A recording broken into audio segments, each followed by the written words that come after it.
Y de esta manera llegamos a la sección de NB Exhorta. ¿A quién vamos a tener el día de hoy en esta sección? Bien, vamos a estar hablando de Pablo Benítez. Alguno quizás se pregunta, ¿quién es Pablo Benítez? Bueno, Pablo Benítez es una persona que conocí a través de un grupo de WhatsApp donde se hace debates teológicos, y tuvimos hace muy poco un debate sobre temas escatológicos, él del lado futurista y yo del lado preterista.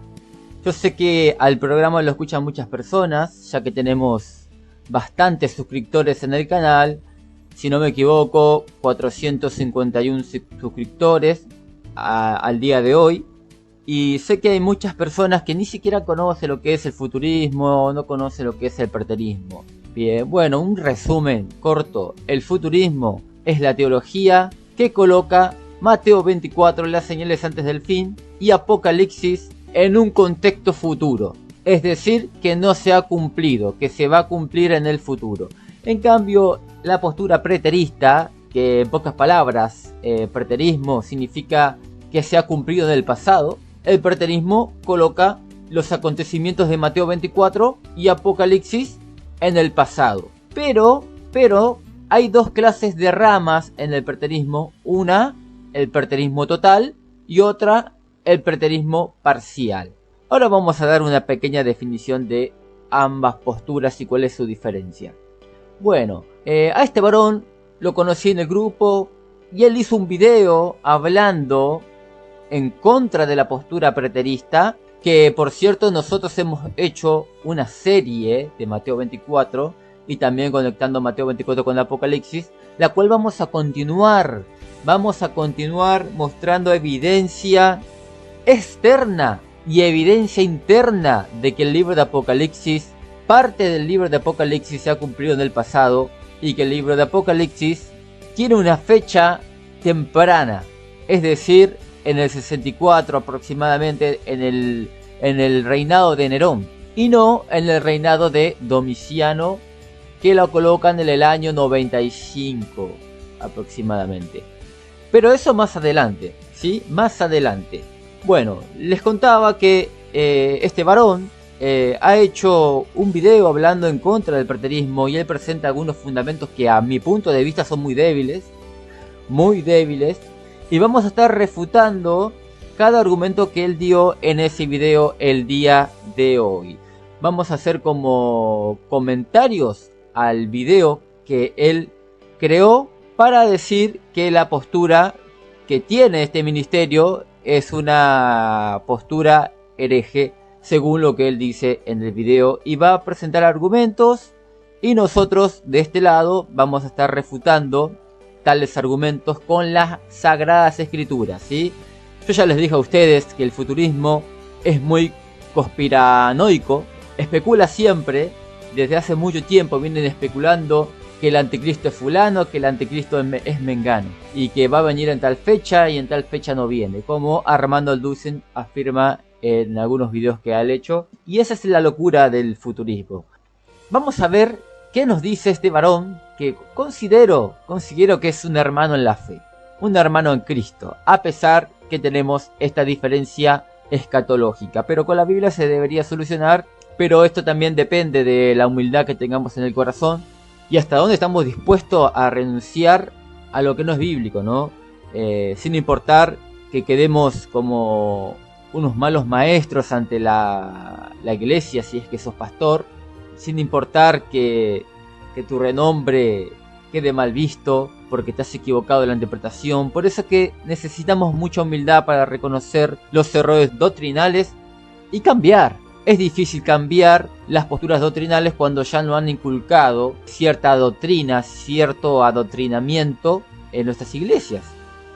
Vamos a ir al video y vamos a estar refutando con la escritura, y les voy a también a enseñar algunas herramientas para descubrir dónde están las manipulaciones, dónde están los errores que este varón comete. No lo digo que lo comete a propósito porque te quiere engañar. No, él lo hace con buena intención, él cree que está bien lo que está enseñando, pero es por falta de ciertas herramientas que él desconoce. Por lo menos aquí él no demuestra ese conocimiento, sino que comete errores muy básicos, y vamos a estar demostrando a través de la escritura y con ciertas herramientas que tenemos a disposición dónde están las fallas de su doctrina. Así que vamos a comenzar viendo el video. Hola, ¿cómo están? Un gusto poder saludarles. Bienvenidos a mi canal de YouTube, bienvenidos también a la página de Facebook. Te saluda el pastor Pablo Roney Benítez, soy el pastor de la Iglesia Bautista Nacional Redentor. Y es un gusto saludarte, y el propósito de este video simplemente es traer un poco de luz en una de las tantas falsas doctrinas que se están metiendo dentro de la Iglesia de Cristo. En este caso estoy hablando de una doctrina escatológica que se llama preterismo. Y este video lo que va a hacer es ayudarnos a entender un poco del tema. No es un video profundo que, bueno, vamos a tocar tema por tema, esto llevaría mucho tiempo, pero estoy seguro que es un video que va a traer luz y va a bendecir tu vida. Y vamos ahora a empezar a hablar sobre el preterismo. Primero, lo que voy a hablar es cuál es el origen de esta doctrina llamada preterismo. Bueno, el preterismo tuvo su origen en la Iglesia Católica Romana después del Concilio de Trento. Se le atribuye a un monje jesuita llamado Luis de Alcázar entre los años 1554 y 1613. Ese es el origen del preterismo. Aquí ya hay un error en Pablo. Él quiere hacer creer que la postura que sostenemos, de que parte de Apocalipsis y que Mateo 24, ¿no? Mateo 24 en su totalidad, completamente se ha cumplido en el pasado, en el año 70. Y parte de Apocalipsis también. Parte, no todo. Ahora vamos a mostrar la diferencia entre el preterismo total y el preterismo parcial. Él dice que el preterismo no es muy antiguo, sino que es del siglo XVIII, siglo XIX, si no me estoy equivocando. Pero esto no es verdad, esto es falso. Yo le voy a demostrar que el preterismo es muy antiguo y viene del siglo II, por lo menos se ve en el siglo II, por lo menos lo que yo conseguí, la información que yo conseguí de algunos padres de la iglesia, que se ve claramente un preterismo en lo que ellos creían de las profecías apocalípticas, en la escatología. Se ve claramente un preterismo en Clemente de Alejandría y Eusebio de Cesarea, claramente. Eso demuestra que no es de esta época, el preterismo viene de más atrás, viene de la patrística. Así que vamos a ver esos escritos antes de continuar con el video. Yo te voy a mostrar un power para que tú me puedas seguir a través de este power. Te voy a mostrar la pantalla, la portada de este power, y acá estamos, acá está este varón, Pablo Roney Benítez, ¿sí? El varón de Dios, es decir, yo le voy a dar una respuesta a su escatología, a sus argumentos en contra del preterismo. Ya empezamos a ver uno, y le voy a demostrar que esto no es así, pero antes de arrancar te quiero mostrar cuál es la diferencia entre el preterismo total y el preterismo parcial. Bien, el preterismo total enseña que la segunda venida de Jesús fue en el año 70 con la venida del Hijo del Hombre en las nubes. Es decir, todo el Apocalipsis se cumplió. Todo se cumplió en el año 70. Y nosotros no somos preteristas totales. Aquí no estamos de acuerdo. Consideramos que esta postura del preterismo total es algo hereje. No está bien. No está bien porque la segunda venida de Cristo, el juicio del gran trono blanco, no se ha cumplido, ya que ese juicio va a ser algo global. Ese sí que va a ser global. La segunda venida de Cristo va a ser en las nubes literales, ya que en Hechos dice que así como se fue, así también volverá. Y como se fue Cristo en una nube ante los ojos de los apóstoles, así se elevó, así se fue a los cielos, y así también volverá, dice el ángel en el libro de los Hechos. Por lo cual, esta resurrección de todos los muertos, de todo el mundo, de todas las edades, de todos los siglos, no se ha cumplido todavía. Ahora, ¿qué enseña el preterismo parcial? En cambio, el preterismo parcial enseña que aún la segunda venida de Jesús no se ha cumplido, y que la venida del Hijo del Hombre en las nubes fue solamente el juicio a Jerusalén en el año 70. Por lo cual, no todo el Apocalipsis se cumplió, por lo menos los capítulos 20 y 22, aún estamos en espera de cumplimiento. Esa es la postura que se tiene este ministerio, ¿ok? Así que ustedes van a ver ahora en el video cómo él enfrenta al preterismo total, pero nosotros no nos sentimos tocados de ese lado porque estamos totalmente de acuerdo con él. Nosotros tenemos un preterismo parcial. moderado, parcial. Ya habiendo aclarado esto, vamos a ver el fundamento del que el preterismo no viene del siglo XVIII, siglo XIX, si no me equivoco, la fecha que él colocó, y que no viene de la Iglesia Católica. Porque él después afirma que viene de la Iglesia Católica, pero no es así. El preterismo viene de la patrística, y viene del siglo II, por lo menos los escritos que hemos conseguido. A ver, te voy a dejar las citas para que tú lo puedas buscar. Yo te voy a leer la cita de Clemente de Alejandría. Esto es siglo II. Dice: Clemente testificó que la desolación profetizada en el libro de Daniel, la misma que Jesús afirmó, se cumpliría en una generación según Mateo 24:34. Tuvo su génesis bajo el reinado del emperador Nerón. Esto es lo que decía Clemente de Alejandría. Y posteriormente su consumación bajo el emperador Vespasiano. Dice así la cita: todavía tenemos que agregar a nuestra cronología lo siguiente. Me refiero a los días que Daniel indica de la desolación de Jerusalén. Los 7 años y 7 meses del reinado de Vespasiano. Durante los 2 años se suman los 17 meses y 18 días de Otón, Galba y Betelio. Y el resultado es de 3 años y 6 meses, que es la mitad de la semana, como dijo el profeta Daniel, porque dijo que había 2300 días desde el momento en que la abominación de Nerón se mantuvo en la ciudad santa hasta su destrucción. Claramente vemos un preterismo en Clemente de Alejandría, y esto es del siglo II. A ver, ¿qué se desprende de las afirmaciones de Clemente? Bueno, número 1, la desolación profetizada por Daniel se cumplió en el primer siglo. Esto está claro. Número 2, la última semana de la profecía de las 70 semanas de Daniel, capítulo 9, versos 24 al 27, se cumplió. Número 3, la desolación o tribulación duró 3 años y medio. La ciudad santa de Jerusalén fue destruida. Esto está totalmente claro en lo que narra Clemente de Alejandría. Acá vemos un preterismo del siglo I, por lo cual es mentira lo que dice Pablo ahí, es pura mentira. Él quiere hacer ver el preterismo como algo moderno, pero esto no es así. Esto no es así, su futurismo es algo moderno. El tema del rapto, si no me equivoco, surgió en el siglo XVIII. No se va a encontrar en la patrística el rapto y toda su fantasía que tiene teológica, apocalíptica. A ver, vamos a otra fuente más de la patrística para ver esto, de que el preterismo no viene de los años que él dijo. Eusebio de Cesarea. Vamos a ver lo que dice Eusebio de Cesarea.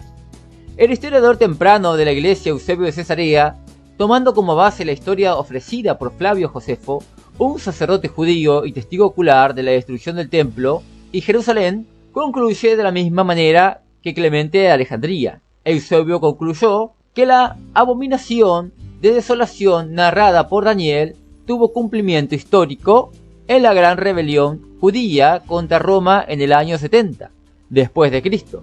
Además afirmó que el juicio contra Jerusalén vino como consecuencia de que el pueblo judío pidiera a las autoridades romanas que condenaran a muerte a Jesucristo. Esto se puede encontrar en Juan 19, 14 al 16. Vamos a leer la cita. Dice así la cita: en los relatos que escribió Josefo se describe con toda exactitud los males que en ese momento sobrevinieron a todo el pueblo judío en todo lugar, como principalmente los habitantes de Judea fueron agobiados hasta el extremo de las desgracias, cuantos miles de jóvenes y de mujeres juntamente con sus niños cayeron a espada por hambre y por muchos otros tipos de muerte, cuántos y cuáles ciudades de Judea fueron sitiadas, cuán grandes desgracias, y más que desgracias, presenciaron lo que fueron en su vida a Jerusalén, ya que era la metrópoli más fuerte, el desarrollo de la guerra y lo que tuvo lugar en ella en cada momento, y finalmente como la abominación desoladora que proclamaron los profetas se sentó en el mismo templo de Dios, en gran manera notable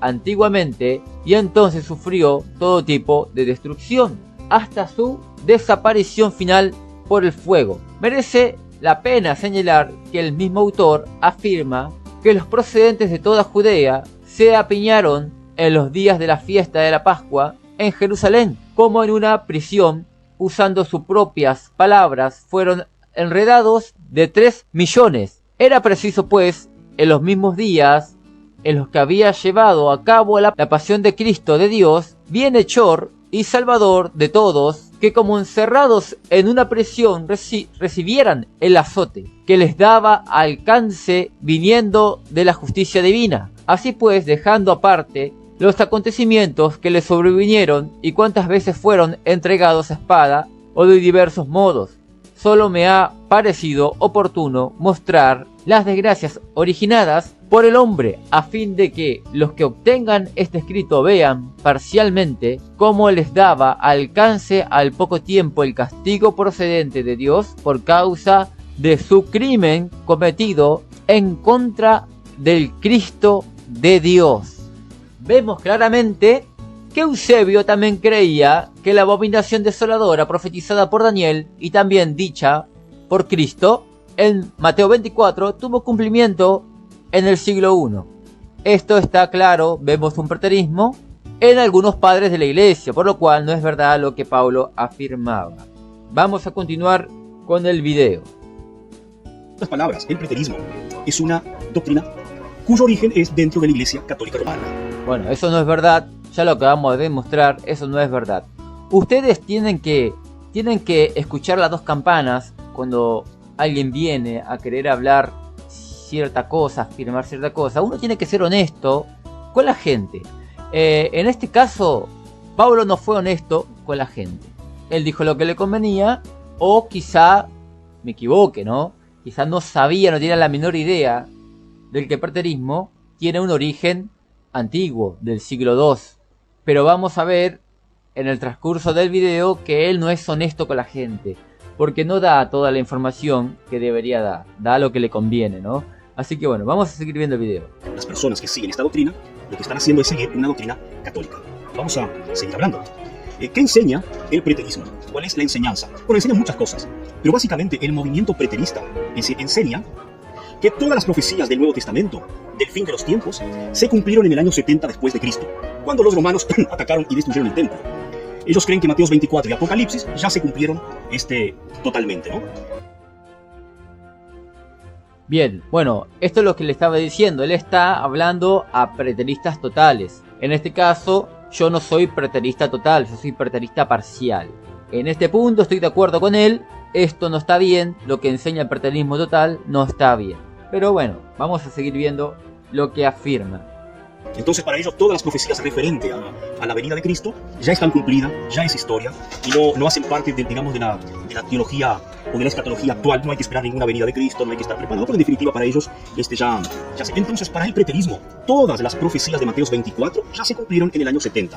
Ahora vamos a ver algunos detalles sobre esto, ¿no? Por ejemplo, Mateos 24, verso 21, ahí lo tienen en pantalla, dice lo siguiente: porque habrá entonces gran tribulación, la cual no ha habido desde el principio del mundo hasta ahora, ni la habrá.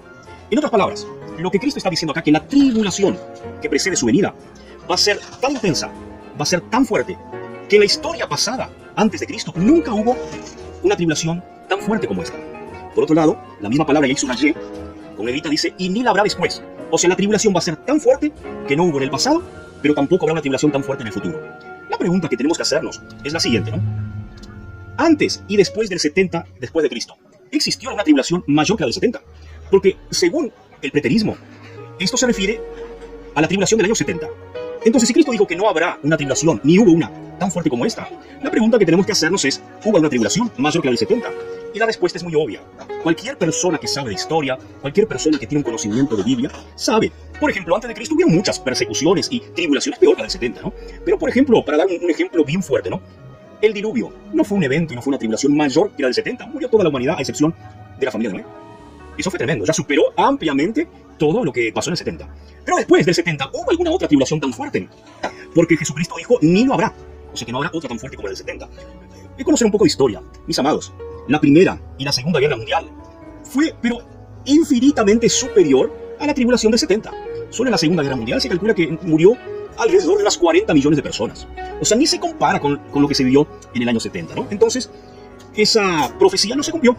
Aún se está esperando una tribulación tan grande que sea en toda la historia del mundo, sumando diluvio, sumando la Primera y Segunda Guerra Mundial, no hubo, ¿no? Esto va a pasar en el tiempo del fin. Va a pasar en el tiempo del fin. Sigamos avanzando.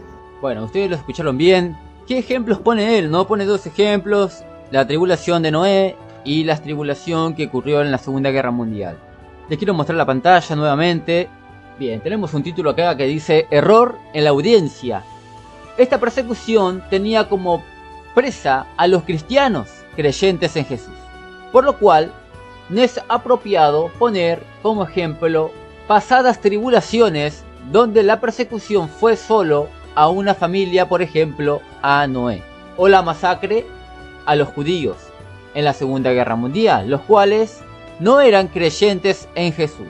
Bien, tenemos a Noé primeramente, a Noé siendo él perseguido en los tiempos donde se construyó esta arca, pero no vemos una persecución como la que ocurrió a los creyentes en los tiempos al 70, dirigiéndose al 70. No hubo tal persecución, no existió. ¿Existieron persecuciones? Sí, pero no a la audiencia creyente en Jesús. ¿Le ocurrieron a judíos? Sí, pero judíos que creían en Jesús, no.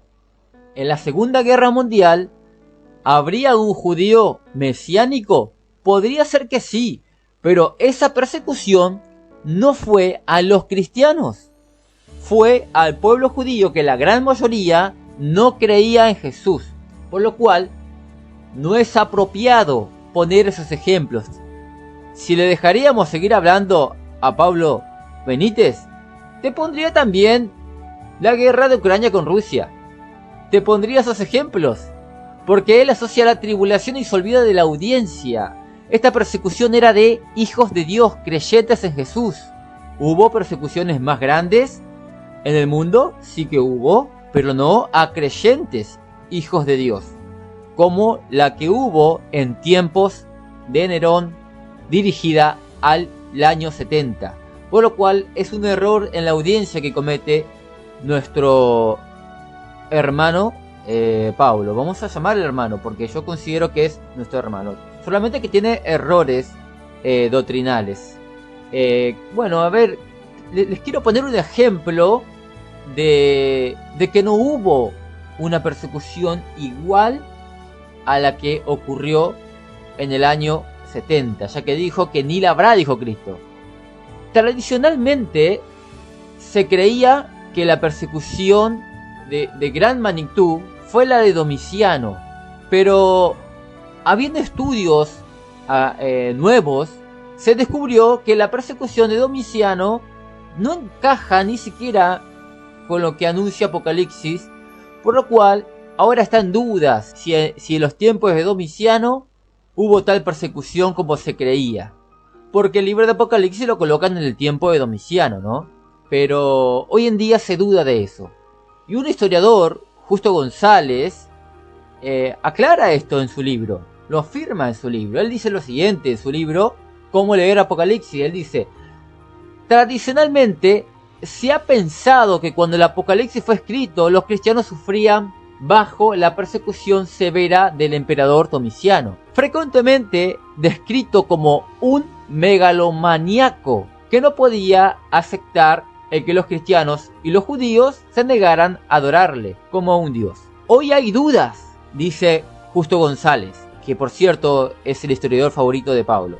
Futurista, sigue siendo futurista, aclaro, sigue siendo futurista, pero él reconoce que ya no es muy confiable esta persecución que comúnmente se creía, tradicionalmente se creía que lo era. Ahora ya hay dudas de esto y lo reconoce este historiador Justo González.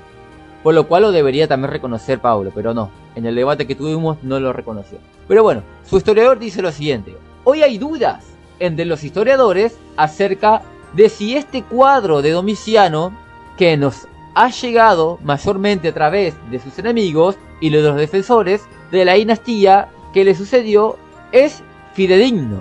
Probablemente lo cierto sea que Juan no escribió el Apocalipsis en tiempos de una persecución severa, sino en condiciones más complejas. Después él dice en otra cita: puesto que Domiciano reinó del año 81 al 96, esto nos llevaría a pensar que el Apocalipsis fue escrito alrededor del año 95, lo cual es también la fecha que tradicionalmente se le ha asignado. Los escritores de este tiempo nos pintan a Domiciano como un perseguidor cruel e irracional, lo que nos lleva a pensar que fue en medio de esa persecución cuando Juan escribió el libro. La reevaluación del reinado de Domiciano que ya hemos mencionado y la probabilidad de que la persecución durante ese reinado no haya sido tan fiera como antes pensábamos, lleva a algunos eruditos a sugerir que el Apocalipsis fue escrito mucho antes, tan temprano como durante el reinado de Nerón, en el año 64, o si no algo después de Domiciano, cuando la persecución se hizo más cruenta. Esto es una cita de Augusto González. Él reconoce que no es tan así como se creía. No hubo tal persecución, no hay tal evidencia histórica de tal persecución de Domiciano. La que encaja con Apocalipsis es la persecución de Nerón, la que encaja con el libro, y esto da al libro de Apocalipsis una fecha temprana. Así que bueno, allá aclaramos este punto de Pablo Benítez, donde él pone ejemplos de la tribulación de Noé y la tribulación de la Segunda Guerra Mundial. Totalmente errado, porque la audiencia no era creyente en Jesús. Así que sí digo que Noé sí, pero Noé era uno solo y la persecución la sufrió él solo. Dice que era el único justo en su generación. Así que no puede encajar con el contexto de Mateo 24, verso 14, si no me equivoco, el que estaba leyendo. Si no me equivoco. Vamos a continuar con el video. Otra señal de la venida de Cristo. El Evangelio del Reino iba a ser predicado en todo el mundo. La pregunta es, ¿el Evangelio del Reino fue predicado en todo el mundo? Porque Mateo 24, verso 14 dice, y será predicado este Evangelio del Reino en todo el mundo, para testimonio de todas las naciones, entonces vendrá el fin. Respuesta. En el 70 después de Cristo, el Evangelio no fue predicado en muchas partes del mundo. Ejemplo, no fue predicado en el continente americano.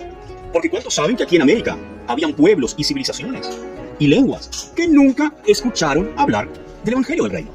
Y la profecía de Jesús en Mateo 24:14 es que el Evangelio sería predicado en todo el reino.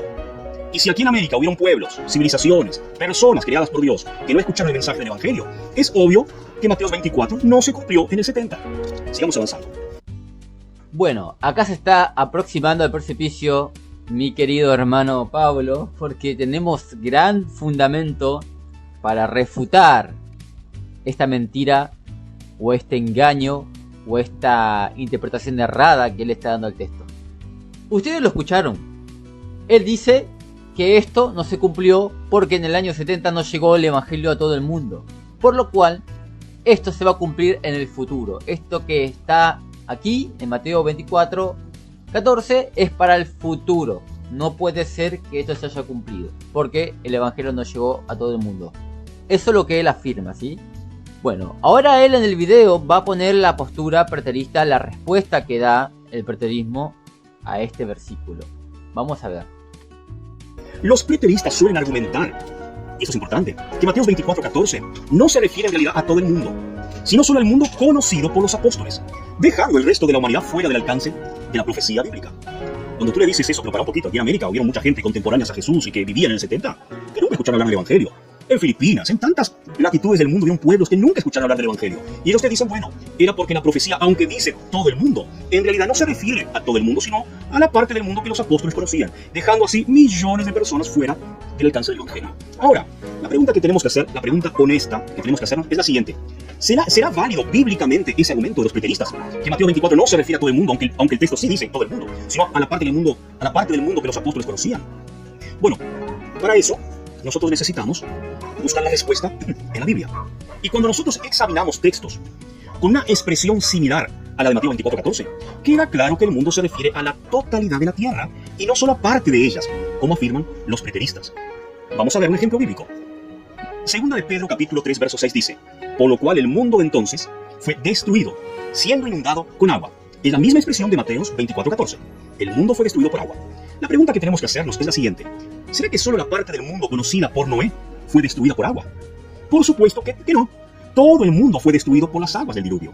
De igual manera, el Evangelio del Reino será predicado en todo el mundo, y no solo en parte del mundo conocido por los apóstoles. es la misma expresión y el cumplimiento es literal, es global. Entonces, una vez más, el preterismo queda refutado. No cantes victoria todavía, campeón, porque te vamos a demostrar que estás totalmente errado, que la verdad te falta más estudio de las Sagradas Escrituras, y le vamos a enseñar a la audiencia y obviamente a los que van a ver este video, los participantes del grupo de teología, de debate teológico, lo van a ver seguramente, y yo les quiero enseñar a ustedes también cómo podemos darnos cuenta del error básico que comete nuestro hermano Pablo. Acompáñame a una aplicación de la Biblia, les animo que se la puedan descargar, es muy buena, se llama Mi Bible, la pueden descargar del Play Store. Acompáñenme a esta aplicación, pero antes vamos a pasar por el Power que le estábamos compartiendo. Este Power dice lo siguiente: error sobre afirmación de que mundo siempre significa el globo entero. Tenemos que dar ciertos pasos, porque estudiar la Biblia no es fácil, no es solamente busco un texto y ya está, que diga mundo, no es así de fácil, mi querido hermano Pablo. Tenemos que ser serios con la Biblia, y más si somos pastores, serios con la Biblia. Yo no sé si donde él estudió la Biblia le han enseñado herramientas para descubrir la Biblia, la hermenéutica, o quizá no vio esa materia, la verdad que no lo sé. Pero hay herramientas para saber si ciertas palabras tienen esa aplicación que creemos. A ver, ¿qué nos dice el diccionario? ¿Qué nos dice el griego, el hebreo? Así que vamos a hacer unos pasos para descubrir la mentira de Pablo, el error que comete Pablo. A ver, el primer paso que tenemos que dar, querida audiencia, todo aquel que me está escuchando, tanto del grupo de WhatsApp que estoy, como la audiencia de la radio, del canal, que sigue el canal, el primer paso que tenemos que hacer es ver el significado en griego de la palabra mundo que se encuentra en Mateo 24:14. Así que vamos a ir a esta aplicación, acompáñenme. Aquí estamos en la aplicación, vamos a buscar ese versículo, Mateo 24, verso 14, vamos al 14. Aquí está: y será aplicado este evangelio del reino en todo el mundo, para testimonio de todas las naciones, y entonces vendrá el fin. Bueno, vamos a ver, porque nosotros creemos que este texto viene hablando de el fin de Jerusalén. El contexto es ese, ¿sí? No podemos sacar el texto de contexto, del contexto que viene narrándose. Acá dice mundo, ¿verdad? Vamos a ver en el diccionario Strong. ¿Para qué que quiere saber cómo es esto el diccionario Strong? ¿Cómo se maneja? Bueno, tengo un video, se los voy a poner debajo del link del video, de este video que vamos a subir. Así que no te preocupes. Es un tutorial de esta aplicación, donde te enseño todo. Vamos a poner mundo en el diccionario Strong. A ver, haciendo dos clics aparece el diccionario Strong a nuestra derecha. Por lo menos a mi derecha. La palabra para mundo aquí es oikoemene. Esa es la palabra griega. Fíjense que significa varias cosas. Quizá Pablo no sabe que las palabras en griego y tanto en hebreo puede significar diferentes cosas según el contexto del texto. Un ejemplo claro, no vamos a profundizar en esto, pero un ejemplo claro es la palabra Elohim. En Génesis 1:1 dice: en el principio creó Dios los cielos y la tierra. Bueno, ahí la palabra Elohim significa Dios. Pero hay algunos lugares donde la palabra Elohim no significa Dios. O sea, que no siempre la palabra mundo va a significar mundo del globo. ¿Sí? No siempre. Puede cambiar según el contexto de lo que estamos leyendo. Hay textos donde la palabra Elohim no significa Dios, sino que significa ángel. Como en los Salmos. En los Salmos dice: nos has hecho menores que los ángeles, pero nos has coronado de gloria y de esplendor. Entonces, ahí es la palabra Elohim cuando dice ángel. ¿Ves que cambió? Según el contexto va a cambiar la palabra, la ubicación de la palabra, el sentido de la palabra. Es la misma palabra, Elohim, en ambas, pero cambia según el contexto. Lo mismo ocurre con mundo. Vamos a ver qué significa acá en el diccionario Strong la palabra mundo, que se encuentra en Mateo 24, verso 14. Significa lo siguiente: significa la parte de tierra del globo, específicamente el Imperio Romano. Puede significar el globo, pero también puede significar el Imperio Romano. Solamente el Imperio Romano. Ya tenemos el primer paso. Ahora vamos a ver cuál es la palabra que él usa un versículo. Vamos a ir al Power. Él usó un versículo de 2 de Pedro 3:6. Vamos a ver cuál es esa palabra y qué significa. Y más te vale, mi querido hermano Pablo, que sea la misma palabra. La misma palabra. Porque si no, vas a perder credibilidad. En todos lados. Vamos a ver qué palabra es. Porque yo creo que él no hizo esta tarea. No la hizo. Bueno, aquí en este programa usamos la Biblia y usamos las herramientas. Y somos serios en el estudio de la Biblia. Vamos a ver qué palabra es esa. Vamos a ir otra vez a la aplicación y vamos a sacar esto de aquí. Vamos a ir a 2 de Pedro 3:6. 2 de Pedro 3:6. Que dice: por lo cual el mundo de entonces pereció anegado en agua. A ver, ¿qué palabra es esta? Más te vale que sea la misma de Mateo 24:14. Vamos a hacer los clics y vamos a entrar la palabra. Y es la palabra cosmos. ¿Se equivocó?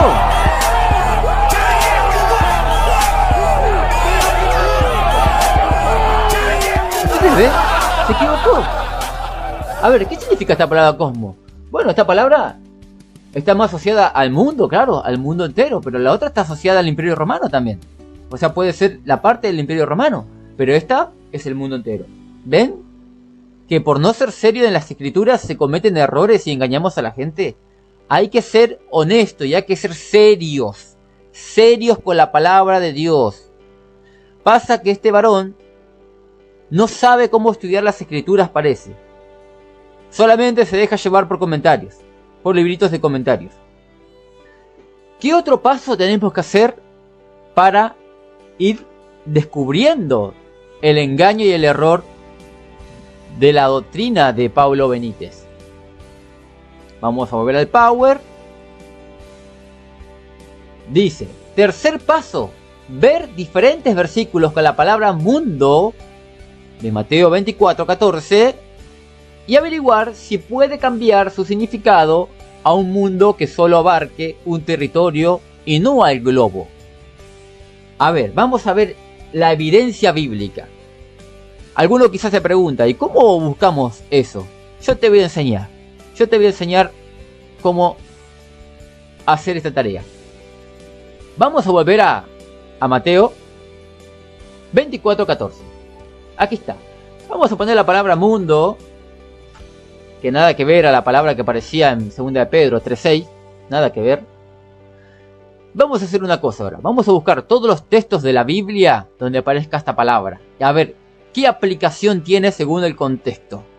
Si significa mundo del globo entero, o si puede haber textos que signifique una parte de tierra, un país solamente, un territorio, un imperio, como el Imperio Romano. Vemos que acá decía, ¿no?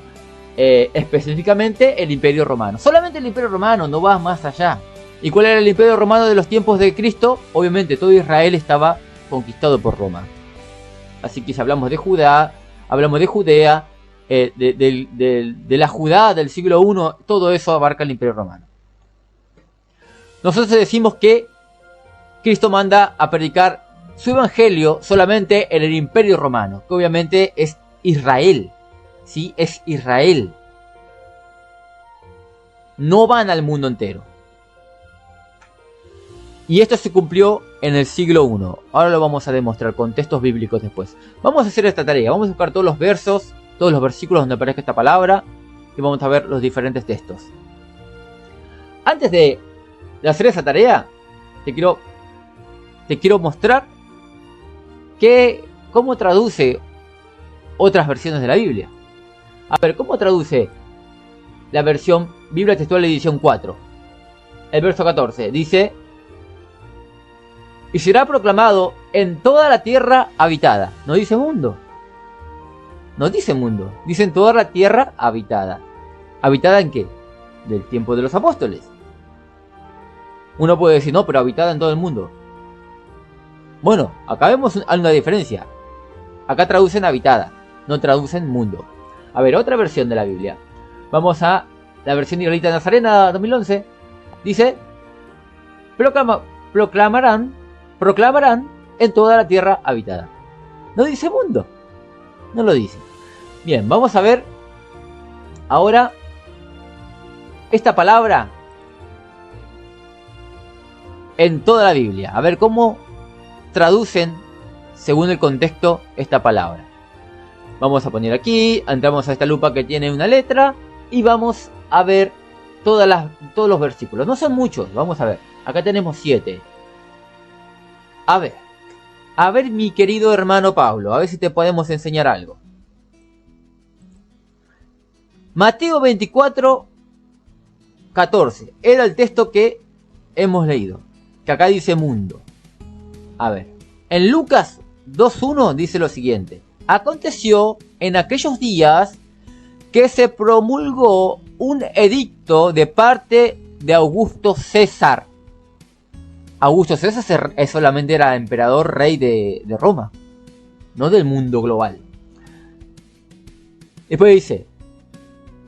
Un edicto de parte de Augusto César.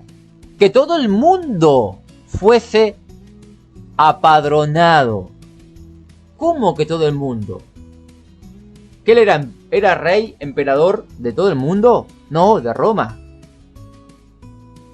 ¿De Egipto? No. ¿De Babilonia? Tampoco. ¿De los filisteos? Tampoco. Solamente del Imperio Romano. Y él dice que mandó a que todo el mundo fuese empadronado.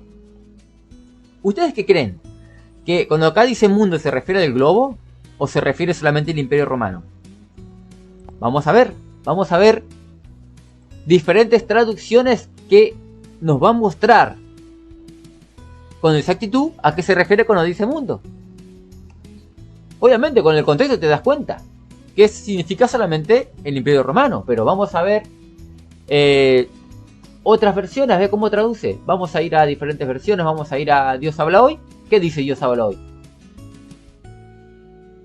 Porque aquel tiempo el emperador Augusto ordenó que se hiciese un censo en todo el mundo. Bueno, acá dice todo el mundo. Tiene una referencia acá. Vamos a ver. Perdón, se me fue. Aquí. ¿Qué dice? Todo el mundo, es decir, todo el Imperio Romano.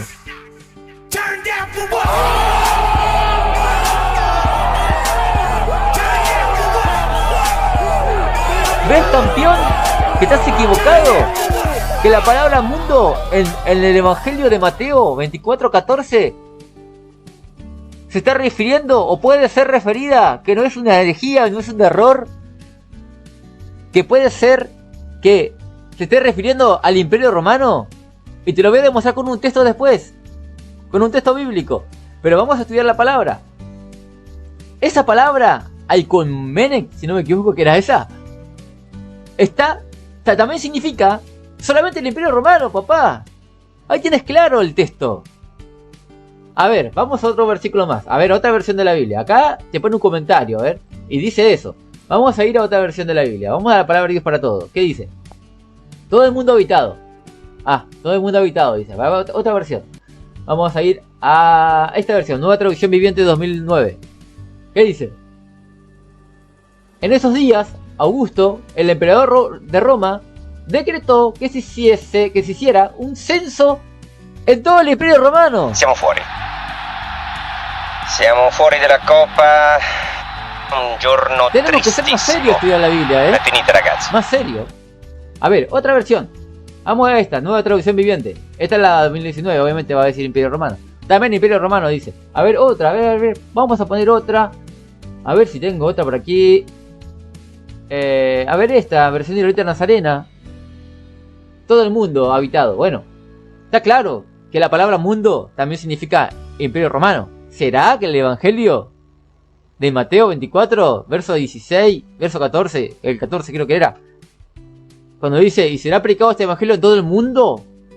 ¿No será que lo correcto era, y será predicado este evangelio en todo el imperio de Roma, en todo Israel, en toda la región del siglo I, del mundo conocido por los apóstoles? Porque da lugar la escritura a interpretarlo así. A ver, vamos a ir a otra palabra, porque tenemos más evidencia. Vamos a poner acá porque la misma palabra era. Mundo, mirá, la misma palabra, ¿ves? ¿Ven que es la misma palabra? Vamos a ver más versículos. A ver. Acá lo habíamos quedado. Vamos a Lucas 4:5. Y le llevó el diablo a un alto monte, cuando le mostró todos los reinos de la tierra. Este no nos importa. Desfalleciendo los hombres por el temor y la expectación de las cosas que sobrevendrán en la tierra. Bueno, ¿a qué tradujeron tierra? ¿Se dan cuenta?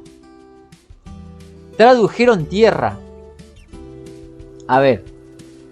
Levantándose uno de ellos, llamado Agabo, daba a entender por el Espíritu que vendría una gran hambre en toda la tierra habitada, la cual sucedió en tiempos de Claudio.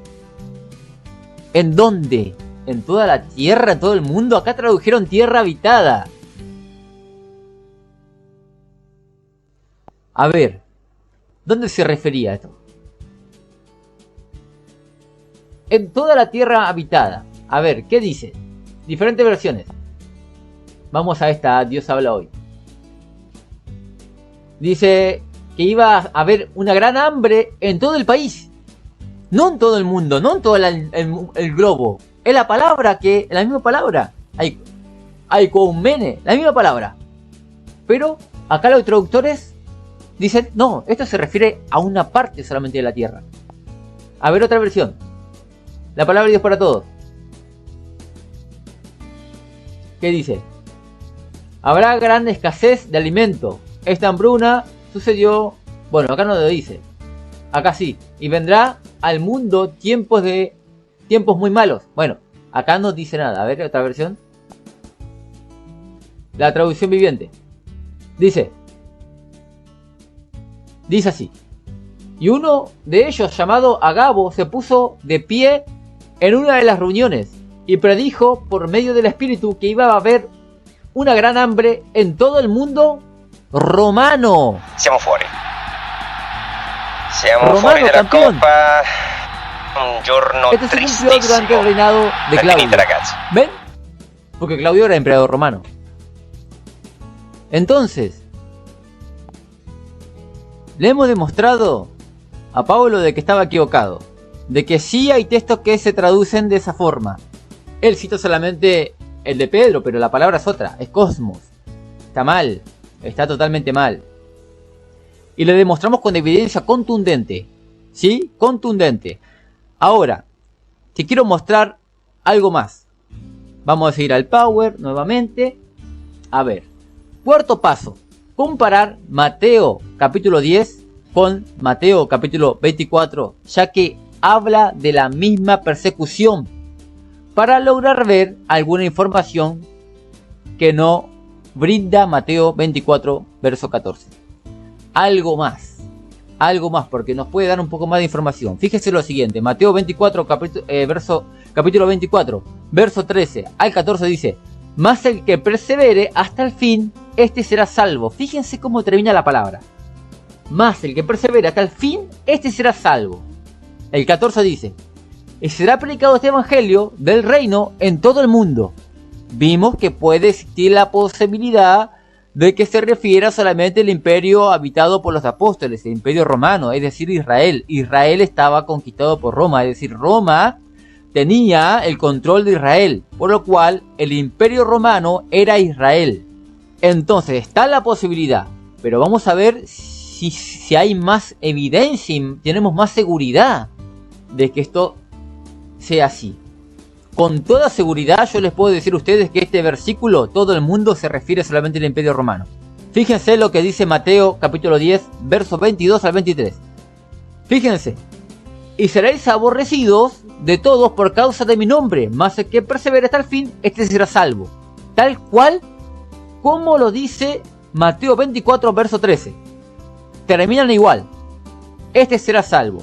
Este será salvo. Mateo 24, este será salvo. Mateo 10, este será salvo. Verso 23 de Mateo 10. Es lo que narra Mateo 24, verso 14. Es lo mismo, va a ser lo mismo, pero te va a dar un dato. Un dato impresionante. Eso es lo que le pasa a mi querido hermano Pablo. Por no estudiar la Biblia como corresponde, por agarrar versículos salteados, él crea una doctrina y se va a cualquier lado. Tenemos que ser serios con la escritura. La Biblia no es como una picadita. Aquí en Argentina una picadita es cuando tú cortas pedacitos de queso, pedacitos de salame, de jamón, y con un palito tú pinchas y vas comiendo. La escritura no es así. La escritura es el queso entero. No basta comer de pedacitos. Eso es lo que hace mi querido hermano Pablo. Agarra versículos como que hace una picada. Versículos de aquí, un poquito de allá, un texto de aquí, y crea una doctrina totalmente errada. Tú tienes que comerte el capítulo entero. Eso es comerte el queso entero. Cuando tú te comes el libro entero, tú descubres esto. Fíjese lo que dice Mateo 10, capítulo 23. Está hablando de lo mismo que Mateo 24. Lo mismo. Dice así. En el 14 de Mateo 24 dice así. Y será predicado este evangelio del reino en todo el mundo. ¿Sí? Pero en Mateo 10, 23 dice. Y cuando os persigan en esta ciudad, huir a la otra. Porque de cierto os digo que no acabaréis de recorrer. ¿Por qué no acabaréis de recorrer? ¿Que se iban de paseo ellos? No. Iban a estar recorriendo predicando el evangelio. ¿Pero en dónde? Aquí te dice. Que no acabaréis de recorrer todas las ciudades de Israel. Por eso que Mateo 24, verso 14, cuando dice, y será predicado este evangelio del reino en todo el mundo, deberían haber traducido, y será predicado el evangelio del reino en todo el imperio romano. Eso era lo correcto. ¿Te das cuenta que el futurismo está errado? Ahora tenemos un comentario que dice, ¿por qué el preterismo afirma que no es una tribulación global? ¿Acaso la escritura no afirma que todo ojo le verá cuando venga el Hijo del Hombre en las nubes y todas las tribus de la tierra se lamentarán? Es decir, esto deja claro que es un acontecimiento global. ¿Qué explicación existe a esto? Vamos a demostrar a toda la audiencia y a todo el grupo por qué afirmamos que esta tribulación de Mateo 24 solamente fue en el contorno de Israel. No fue más allá. En Israel, que no es global esto no es global, mucho menos para el futuro. Esto se cumplió en el siglo I y fue en Israel. A ver, ¿qué evidencias tenemos? Vamos a ver las evidencias. A ver, vamos a empezar. ¿En qué momento vendrá el Hijo del Hombre en las nubes? Porque nosotros decimos que eso se cumplió en el primer siglo. A ver, vamos a demostrar. En Mateo 24, verso 30 dice, entonces aparecerá la señal del Hijo del Hombre en el cielo. Y entonces lamentarán todas las tribus de la tierra. Y verán al Hijo del Hombre viniendo sobre las nubes del cielo con gran poder y gran gloria. ¿Sí? Este texto, mi hermano Pablo lo toma como la segunda venida. Yo le voy a demostrar que esta no es la segunda venida para nada. La segunda venida de Cristo. No lo es. No lo es. Para nada. Y le voy a demostrar con la Biblia. Apocalipsis 1:7, que dice he aquí que viene con las nubes, y todo ojo le verá. Y los que les traspasaron y todo el linaje de la tierra harán lamentación por él, sí, amén. Tampoco es la segunda venida. Porque si esto fuese la segunda venida, habría dos venidas. Una en el siglo I y una en el futuro. Uno en el tiempo de los apóstoles y uno en un futuro para mi hermano Pablo. Y eso es totalmente una herejía. Una herejía. La Biblia deja claramente, bien claro, que la venida del Hijo del Hombre fue del siglo I. A ver, con la Biblia te lo demuestro, con la Biblia. Pruebas bíblicas de que su venida fue en tiempo de los apóstoles, es decir, del siglo I. A ver, Mateo 16, capítulo 16, verso 27 al 28, dice, porque el Hijo del Hombre vendrá en la gloria de su Padre, con sus ángeles, y entonces pagará a cada uno conforme a sus obras. Esto está claro, hablando de la venida del Hijo del Hombre en las nubes. Es lo mismo. Aquí en el grupo que estuvimos debatiendo en el WhatsApp, mi hermano Pablo lo destripó al texto. Empezó a decir que esos son elementos de la resurrección, cualquier disparate.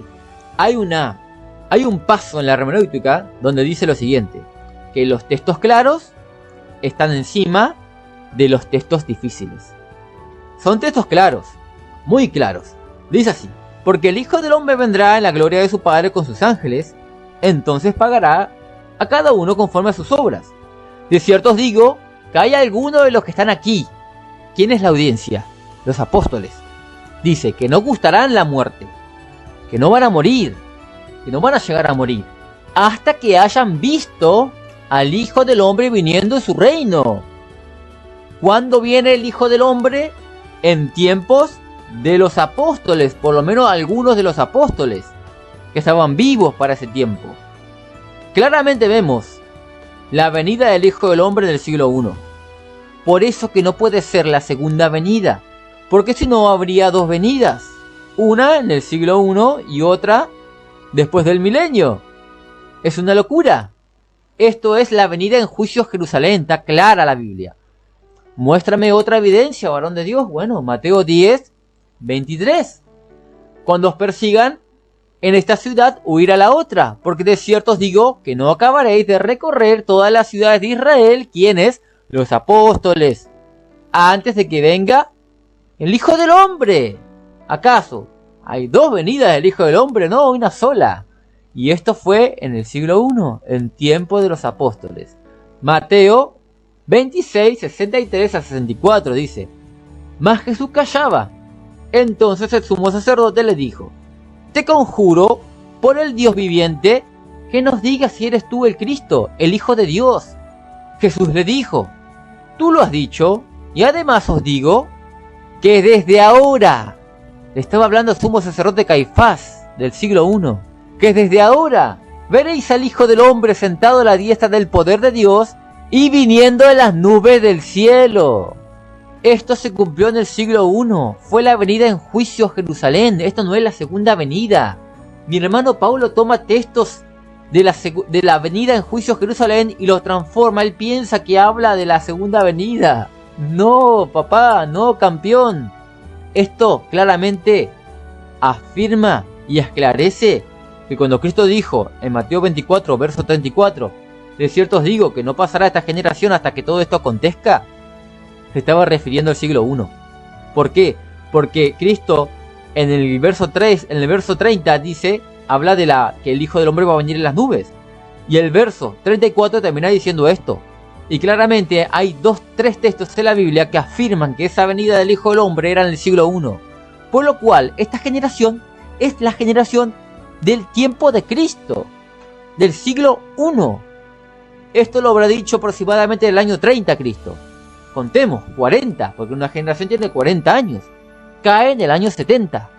¿Qué pasó del año 70? La destrucción del templo y de Jerusalén. Esto está claro. Por eso que nosotros decimos que todo lo que habla Mateo 24 es solamente en el siglo I y en el contorno de Israel. A ver, ¿quiénes son esas tribus de la tierra y todos esos ojos que le verán? Porque tiene que ser Jerusalén. Y eso lo deja claro la Biblia, fíjese lo que dice. Mateo 24, versos 29 al 30.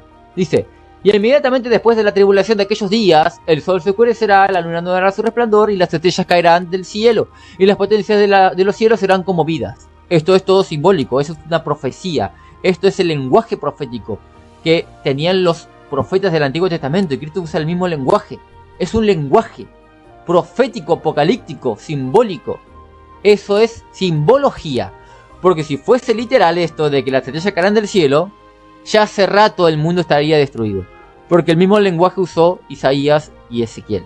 Está clara la Biblia que esto es simbólico. El verso 30 dice, entonces aparecerá la señal del Hijo del Hombre en el cielo, y entonces lamentarán todas las tribus de la tierra. ¿Cuáles son todas estas tribus de la tierra? ¿Todas las tribus del mundo entero? No. ¿Cuáles son entonces? Acá dice, Apocalipsis 1.7, y aquí que viene con las nubes y todo ojo le verá. y los que les traspasaron, y todos los linajes de la tierra harán lamentación por él, sí, amén. Es lo mismo que habla Mateo 24, verso 30. Aquí dice, todas las tribus de la tierra se lamentarán. Y acá en Apocalipsis dice, y todos los linajes de la tierra harán lamentación por él. Es lo mismo. Solamente que acá en Mateo usa tribus, la palabra tribus, y acá en Apocalipsis usa la palabra linaje. Pero es la misma palabra, ahora la vamos a ver. Esto no es nada inventado por Cristo. Esto sale directamente de Zacarías. Y si encontramos la referencia, vamos a ver de quién está hablando. ¿Cuáles son todas estas tribus de la tierra? ¿Cuáles son todos estos linajes de la tierra? ¿De qué linaje está hablando? ¿Los linajes del globo o los linajes de un territorio, de un solo pueblo? ¿A qué lo dice Zacarías? Zacarías 12, 10 al 14 dice, y derramaré sobre la casa de David y sobre los moradores de Jerusalén. Escucha bien, Pablo, Jerusalén. Espíritu de gracia y de oración, y mirarán a mí, a quien traspasaron. Y llorarán como se llora por el hijo unigénito, afligiéndose por él como quien se aflige por el primogénito. En aquel día habrá gran llanto en Jerusalén, como el llanto de Adradrimón en el valle de Megiddo. Y la tierra lamentará cada linaje. Ahora te va a decir cuáles son esos linajes. Cada linaje aparte. Los descendientes de la casa de David por sí, y sus mujeres por sí. Los descendientes de la casa de Natán por sí, y sus mujeres por sí. Los descendientes de la casa de Leví por sí, y sus mujeres por sí. Los descendientes de Simei por sí, y sus mujeres por sí. Todos los otros linajes, todas las otras tribus de Israel, cada uno por sí y sus mujeres por sí. ¿Se dan cuenta que cuando la Biblia dice que se van a lamentar todas las tribus de la tierra, está hablando de Jerusalén? No está hablando del globo. Esto está claro. Basta ya de especulaciones. Basta de hacer como los payasos, malabares, porque te vas a chocar con la pared. Yo te dije, hermano Pablo, yo te lo dije, esto está claro. Tenemos un comentario aquí. Mateo 24, verso 30. La palabra tribu que se usa en Mateo 24 se puede traducir linaje, tal cual como está en Apocalipsis 1.7 y como está también en Zacarías 12, 11. Se podría haber traducido así, linaje, pero aquí le pusieron tribus en Mateo 24 y causó una confusión. Vamos a ver que esto se puede traducir así. Vamos a ir a la Biblia. Vamos a poner el texto de Mateo 24, verso 30, si no me equivoco era. Aquí dice tribus, ¿verdad? Vamos a ver.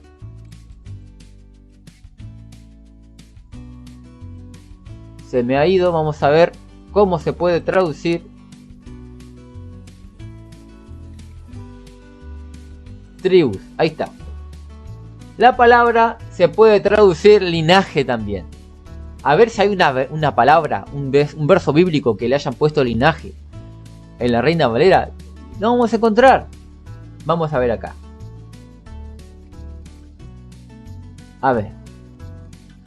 El de Apocalipsis. Vamos a buscar Apocalipsis. A ver. Apocalipsis 1.7. Aquí está. Ahí el linaje. Acá le pusieron linaje. Pero en Mateo le pusieron tribu. Y ahí estuvo la confusión. Pero es la misma palabra. Por lo cual, Mateo 24 está hablando lo mismo que Zacarías. Y Zacarías te dice qué tierras son. Qué tribus de la tierra son. Y no son las tribus del mundo. Son las tribus de Jerusalén. Punto. Punto. Volvamos al video ahora. Que de hecho es una enseñanza muy débil que no soporta el menor examen bíblico. Me hace reír. La verdad no tiene la menor idea con quién se está enfrentando, ¿no? No tiene la menor idea. Yo no soy una persona que no estudió la Biblia. Varón, vos a mí no me podés vender ese caramelo envenenado. No, conmigo no. Con otro pasará, que lo comencés. Pero con una persona capacitada, y no es para hacer alarde, pero es la verdad. una persona capacitada, una persona preparada. Tú no le puedes engañar. ¿Se dan cuenta que con la misma escritura le hemos demostrado que está totalmente errado? Y hemos dado algunos versículos ahí que hay unas dudas para que ya sepan cómo se debe traducir. Sigamos viendo el video. Pero el que da lástima es él aquí. Otra profecía bíblica referente a la venida de Cristo que no se cumplió en el 70 después de Cristo. Dice lo siguiente, Zacarías capítulo 14, verso 4. Dice, hablando de la segunda venida de Cristo. Otro error más, porque este también habla de la venida en juicio a Jerusalén. Fíjese que Cristo se sienta en el monte de los olivos y empieza a hablar la profecía. Y acá también dice que y pondrá su pie en el monte de los olivos, ¿sí? Esa es la referencia. Hay mucha simbología aquí en este texto. Él lo toma literal, piensa que se va a abrir. No es así, no es así. Por eso que me gustaría avanzar un poco más, porque él lo toma literal y nosotros lo tomamos simbólico. Vamos a avanzar. Vamos a avanzar, vamos a avanzar. Aquí, vamos a ver esta parte. Otra pregunta que tenemos que hacernos, porque los preteristas enseñan que todo el libro de Apocalipsis ya se cumplió para el 70 después de Cristo con la invasión del general romano Tito a Jerusalén y al destruir el templo. La pregunta es, ¿en qué año el apóstol Juan escribió realmente el Apocalipsis? Los preteristas dicen que para el 70 el Apocalipsis ya tiene que haberse cumplido. Ahora, la pregunta que tenemos que hacer, la pregunta sincera como estudiosos de la Biblia, serios que tenemos que hacer. Repito lo mismo que dijiste. Sincera y serio. Yo te voy a demostrar que vos no fuiste sincero ni tampoco serio.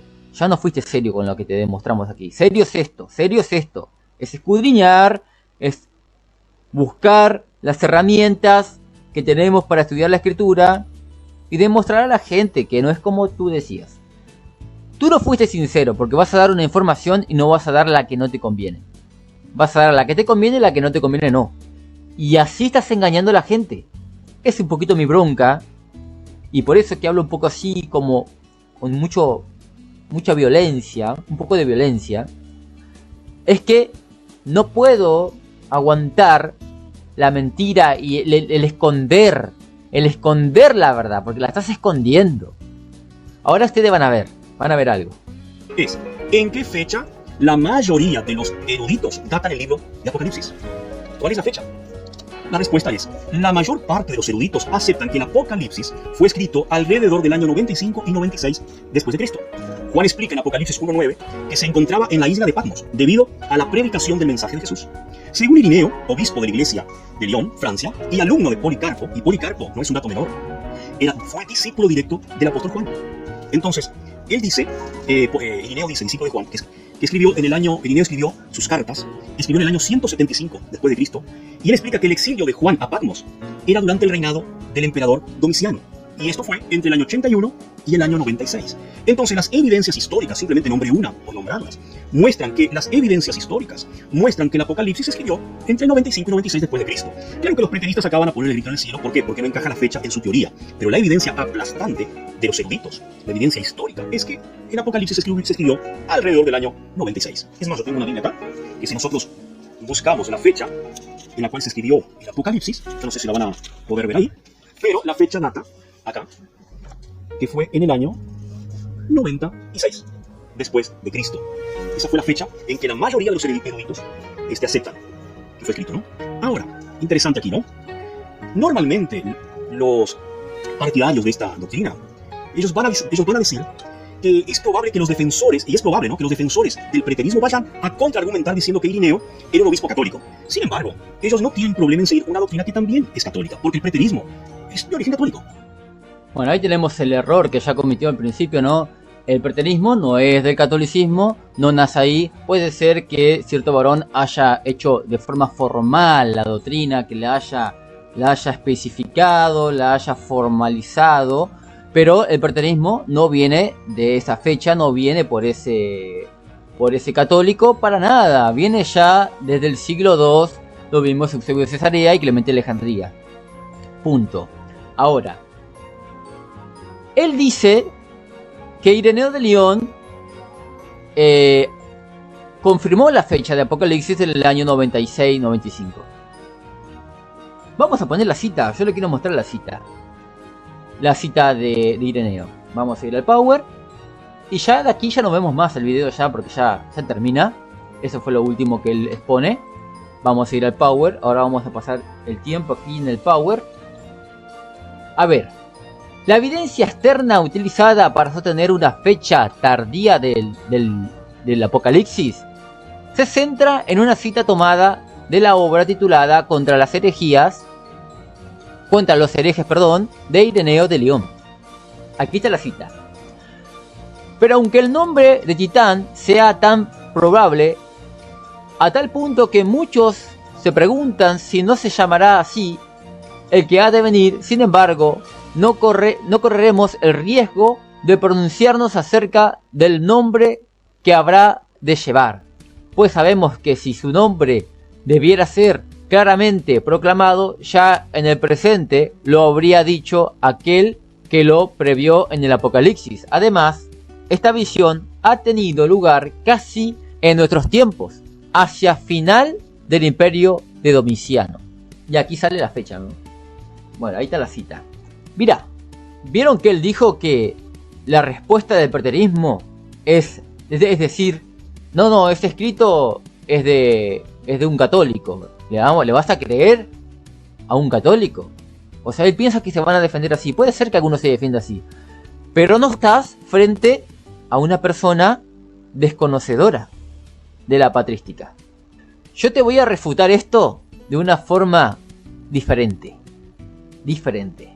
Te voy a demostrar que no es confiable la fecha que coloca Ireneo por errores que él comete en otras fechas muy básicas, como el nacimiento de Jesús y el ministerio de Jesús. ¿Cuánto duró el ministerio de Jesús? Fíjense esto. Errores en distintas fechas de Ireneo de León. Aunque la evidencia externa es relevante, nunca debe ir por encima de la evidencia interna del libro de estudio. En cuanto a la admisión del testimonio de Ireneo, nuestra objeción se basa en cómo tomar lo dicho por él como una prueba histórica corroborativa, debido a que se equivoca sobre otros datos históricos generalmente aceptados por la Iglesia en general. Veamos algunos de los errores históricos de Ireneo sobre la persona de Jesús. Número 1.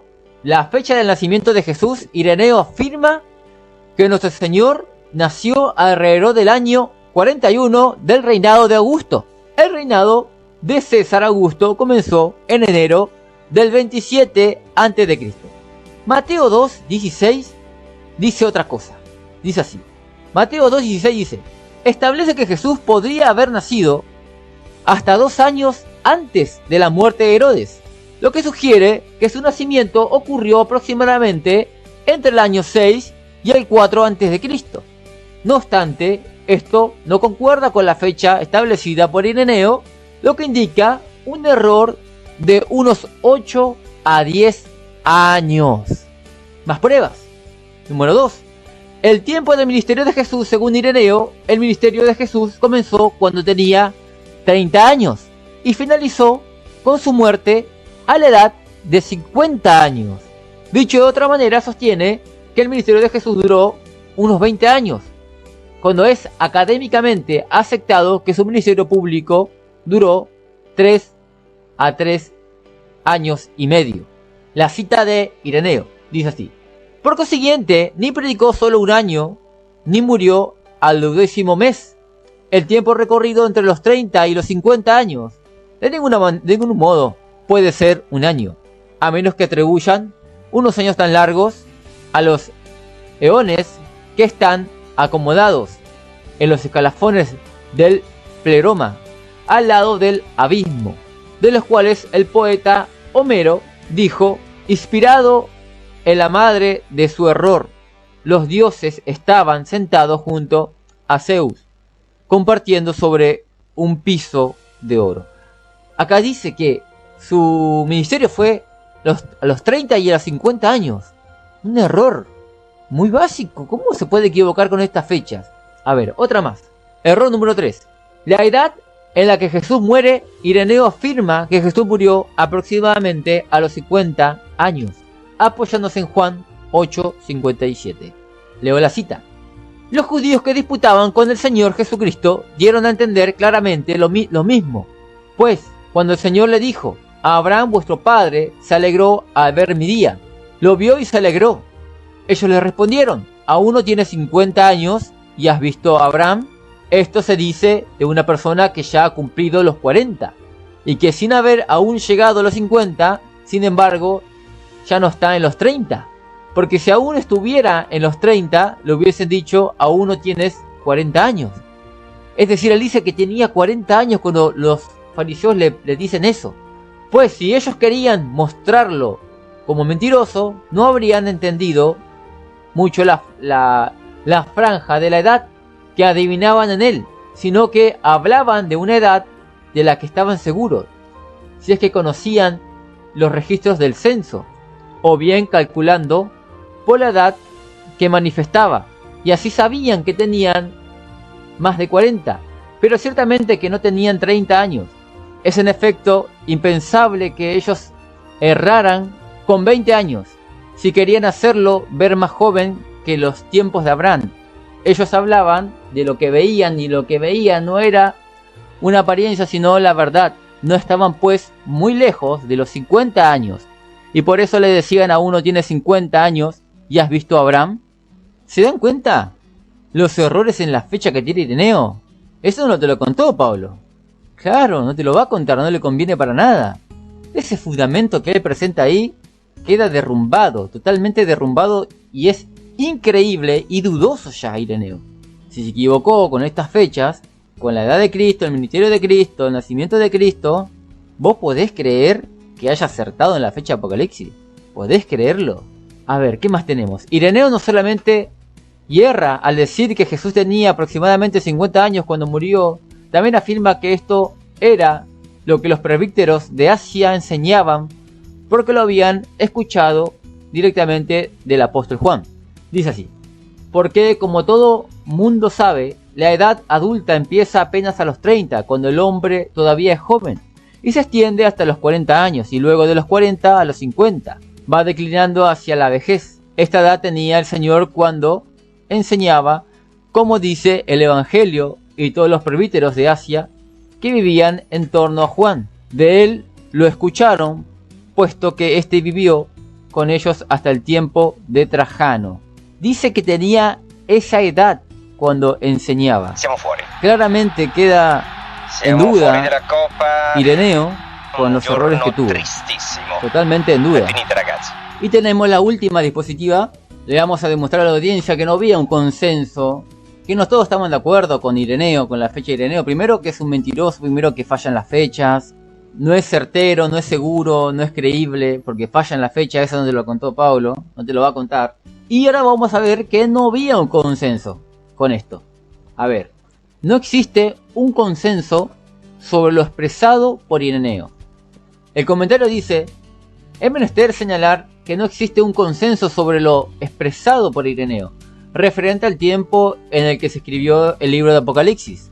Sobre este punto, Frederick, no sé mucho en inglés, así que le dejo la cita ahí, el nombre, ¿no?, de esta persona. Él dice lo siguiente: pero la autoridad de Ireneo no se consideraba decisiva, aunque su significado fuera indiscutible. Tertuliano sitúa el destierro a Patmos inmediatamente después de la liberación del caldero de aceite hirviendo, y esto fue en tiempos del emperador Nerón, en el año 64. Tertuliano dice que en esa fecha fue que se narró el Apocalipsis. Nada que ver con Ireneo, ¿no? No está de acuerdo con Ireneo. Y Jerónimo dice que esto tuvo lugar en el reinado de Nerón también, Jerónimo. Y Epifanio dice que Juan fue desterrado en el reinado de Claudio, y esto fue en el año 54. No estaban todos de acuerdo. Y después tenemos lo siguiente: y los primeros comentaristas apocalípticos, así como el Siriaco y el Teofilacto, sitúan la redacción del Apocalipsis en el reinado de Nerón, año 64. Vemos que no hay un consenso, no estaban de acuerdo con Ireneo todos. Eso tampoco te lo mostró el hermano Pablo. No te lo mostró, porque no le conviene. Solamente te quiere hacer creer que solamente hay esa fecha. Y es esa la que comúnmente se cree, sí, porque no han partido de la evidencia interna del libro. Las fechas de los libros se tienen que sacar partiendo de la evidencia interna. No podemos partir de la evidencia secundaria, externa. Tenemos que ir a la evidencia interna, a la evidencia primaria. Desde ahí se sale. Y en el libro de Apocalipsis está llena de evidencia de que sitúan el libro en una fecha temprana, en tiempos de Nerón. Y vimos que hay algunos de la patrística que creían eso. Así que bueno, creo que hasta aquí es el programa del día de hoy. Un poco extenso, pero creo que hemos respondido a todas las mentiras, ¿no? A todos los errores de interpretación que le dio Pablo Benítez al tema escatológico a Mateo 24. Y le demostramos que el preterismo viene del siglo II, o por lo menos se creía en el siglo II esta postura.